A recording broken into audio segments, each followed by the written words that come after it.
Guys চলুন ইংরেজিতে সহজ কিছু ভোকাবুলারি শিখি। মামুনি, হেলদি মানে কি? হেলদি মানে স্বাস্থ্যবান, আর আনহেলদি মানে? অস্বাস্থ্যবান, হ্যাপি মানে? খুশি, সুখী আর সুখী। খুশি। আর আনহ্যাপি মানে? অখুশি, অখুশি বা অসুখী। ওকে। সিনসিয়ার মানে কি? আন্তরিক। সিনসিয়ার আন্তরিক, মানে কি? আন্তরিক, আচ্ছা, যদি তুমি আশাবাদী হও সেটাকে ইংলিশে আমরা কি বলতে পারি?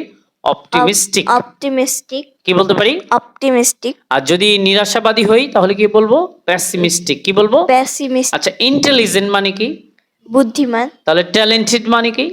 মেধাবী বা মেধাবী বা বুদ্ধিমান। বুদ্ধিমান, আচ্ছা, তাহলে বলো তো পটেনশিয়াল মানে কি? সম্ভাবনাময়। বলো কি? সম্ভাবনাময়, সম্ভাবনাময়। আচ্ছা, তারপরে আমরা যদি বলি ভ্যালিয়ান্ট মানে কি? ভ্যালিয়ান্ট নির্ভীক, নির্ভীক। নির্ভীক। নির্ভীক। ওকে। বোকাল। বোকাল মানে কি?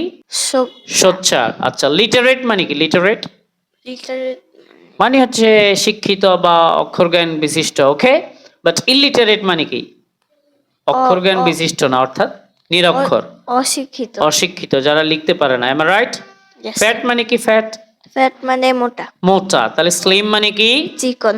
চিকন বা হালকা, তাই না? মেল মানে কি? মেল মেল মানে পুরুষ, পুরুষ। আর ফিমেল মানে? মহিলা।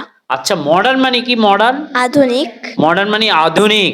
তাহলে ব্রেভ মানে কি? ব্রেভ বোল্ড ব্রেভ মানে সাহসী। সাহসী, ব্রেভ বোল্ড মানে কি? সাহসী, হোপফুল মানে কি? হোপফুল হোপফুল, আশাবাদী। বলো কি? আশাবাদী, তাহলে এনার্জেটিক মানে কি? এনার্জেটিক শক্তিশালী, বা আমরা বলতে পারি প্রাণবন্ত। বলো কি? প্রাণবন্ত। আচ্ছা, নেগেটিভ মানে কি? নেগেটিভ নেতিবাচক। নেতিবাচক, তাহলে পজিটিভ মানে কি হবে? সো ইতিবাচক। Guys, to learn more join EW। Thank you.